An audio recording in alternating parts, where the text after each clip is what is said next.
안녕하십니까. 조세 전문 변호사 고성치입니다. 오늘의 주제는 다주택자 집 토해내야 한다. 물음표입니다.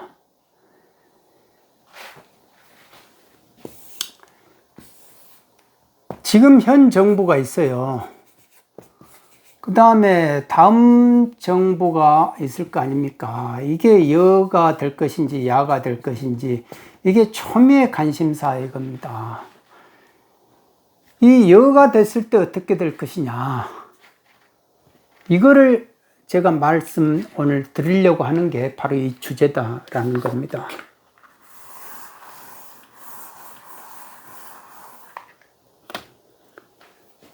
현 정부도 대선 공약으로 이미 다 말을 해줬어요. 지금 이렇게 하겠다라고, 세금 올려가지고 다 하겠다라고 말을 해줬는데 그 공약집을 거의 보지를 안 했다든지 봤더라도 설마 이렇게 했을 뿐이에요.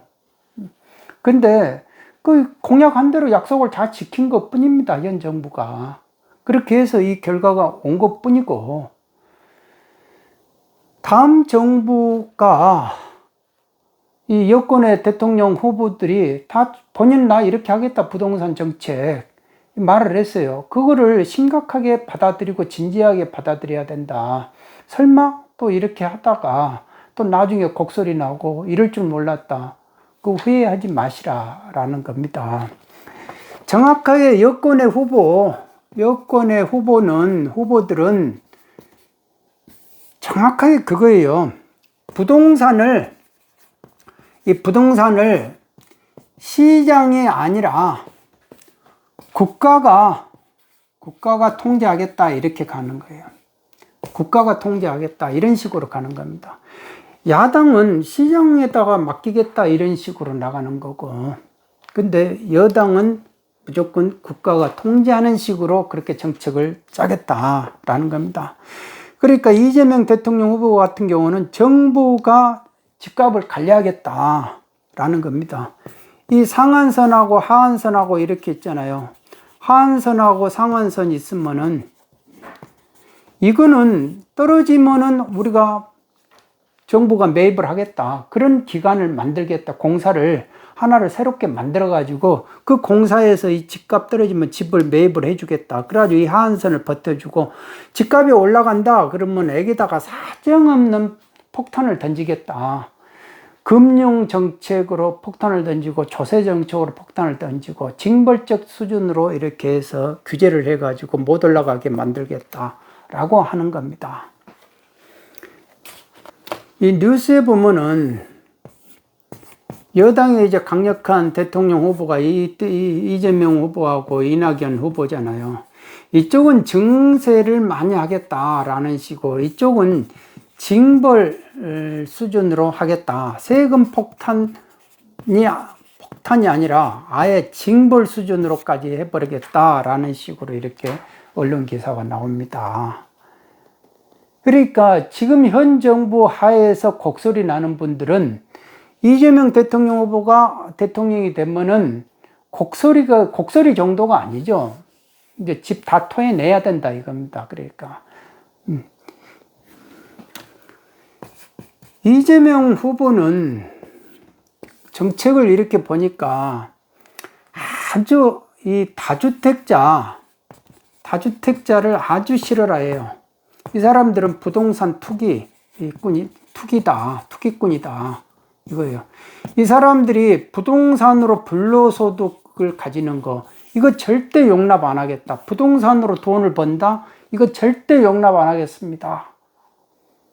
뭐 속 시원하는 거예요. 속 시원. 그래서 이 부자들한테 세금을 막 국토보유세든지 세금을 더 신설해가지고 더 때려가지고 더 걷어가지고 89% 뭐 82% 거의 90%의 사람들에게 해가지고 더 돌려주겠다라는 식으로 이런 식으로 지금 공약을 하고 있는 겁니다.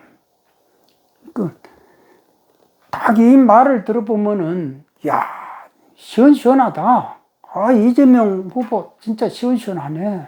그냥 뭐 대통령 돼가지고 확실하게 해버려라. 한번 판을 엎어버려라.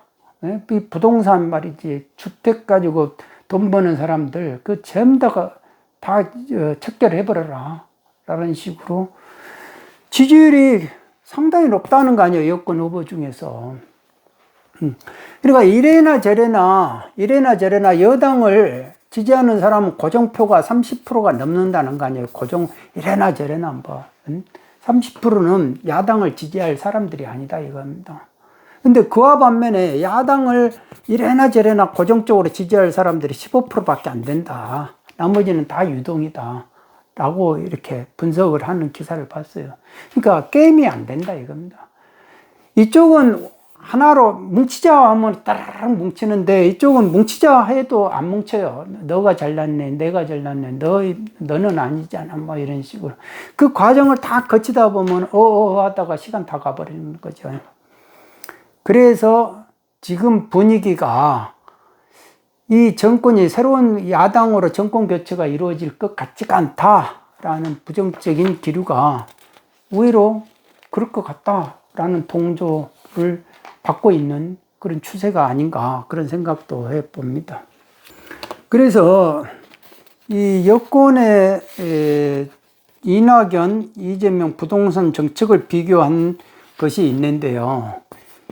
이재명 후보 같은 경우는 일단 정책을 이렇게 해보면은 그 부동산 감독기구를 더 설립을 하겠다 해가지고 왜? 징벌적 수준으로 뭐를 해야 되니까. 그러니까 기관을 또 만들겠다 이겁니다. 그리고 공공임대주택, 기본주택이라는 개념이 있어요. 기본주택을 이래가지고 30년 이상 살게끔 우리가 해주겠다. 그것도 역세권에다가 막 이런 식으로 들으면 막 좋죠. 야, 싸게 이제 우리가 질 좋은 주택에서 살 수 있겠구나 라고 하는 거죠. 그런 일이 있었다면 진작 이루어져야 되는 거 아니에요? 저 그런 의문을 한번 가져봐요. 경기도지사 있는 동안에 지금 뭐 몇 년 동안에 이미 하고도 남아야죠, 그러면. 그리고 국토보유세를 신설을 하겠다 이거예요. 더 신설을 해가지고. 그러니까 이 다주택자, 지금 이 종부세 가지고도 지금 현 다주택자들이 곡소리 나잖아요. 못 버티겠다고, 근심 걱정, 밤잠을 못 자겠다고 하는데, 이 국토보유세 신설해가지고 하면은, 이제 그 다주택 가줄 자신이 있냐, 이거예요. 다 내놔야죠. 토해내야죠. 그게 이제 뭐, 오히려 마이너스, 내가 그동안 유지 관리비 다 빼고 나면은 오히려 마이너스다. 세금 다 내고 나면. 그러더라도 토해낼 수밖에 없다, 이거. 안 그러면 보유세로 더 마이너스가 되는데, 투자 손실이 더 눈덩이처럼 커져버린다, 이거예요. 그러니까 안 내놓을 수가 없죠. 가질 수 있어요? 못 가지지. 그러니까 시간 문제인 거예요. 다주택자들이 이제 보유할 수 있는 시간이 얼마 안 남았어요. 그리고 이낙연 후보는 택지 소유 상한법, 뭐 이제 뭐 또 이렇게 이쪽은 이제 증세에 관련된 그 법을 만든다 이거. 택지 소유 상한법을 만들겠다. 일정 소유 토지를 더 소유 못하게 한다. 그 다음에 개발이익 환수하겠다. 환수법 만들겠다. 그 다음에 이것도 종부세법 또 강화하겠다. 그러니까 결론은 이쪽 여권 전부 다가 다주택자 보유는 절대로 못하게끔 하겠다 이거예요. 이거 하나는 확실한 거예요. 그러니까 다주택자들 확실하게 주택 소유 못하게 하겠다. 더 보유 못하게 하겠다. 다 토해내게끔 하겠다 이거예요. 이 확실한 뉘앙스를 지금 주고 있는 겁니다. 그러니까 이게 설마 아니에요. 그대로 됩니다. 지금 겪어봤잖아요. 학습 효과를 그렇게 4년 동안 받아놓고도 또 설마 하면은 그거는 제가 볼 때는 문해 개념이다 봐야 되죠.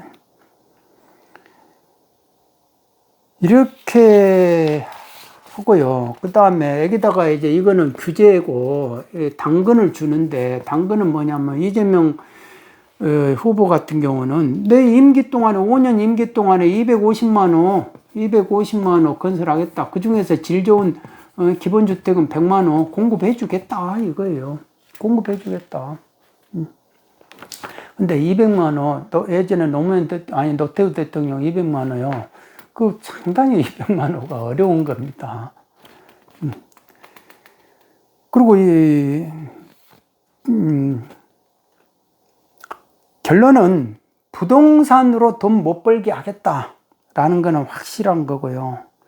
그 다음에 토지 보유에 따라 세금을 내더라도 국민의 90%에게 기본소득으로 다 돌려주겠다라는 식의 또 이렇게 막 이제 그림 같은 이야기죠. 그 다음에 주택 분야의 보편적 복지를 이루어내겠다. 집은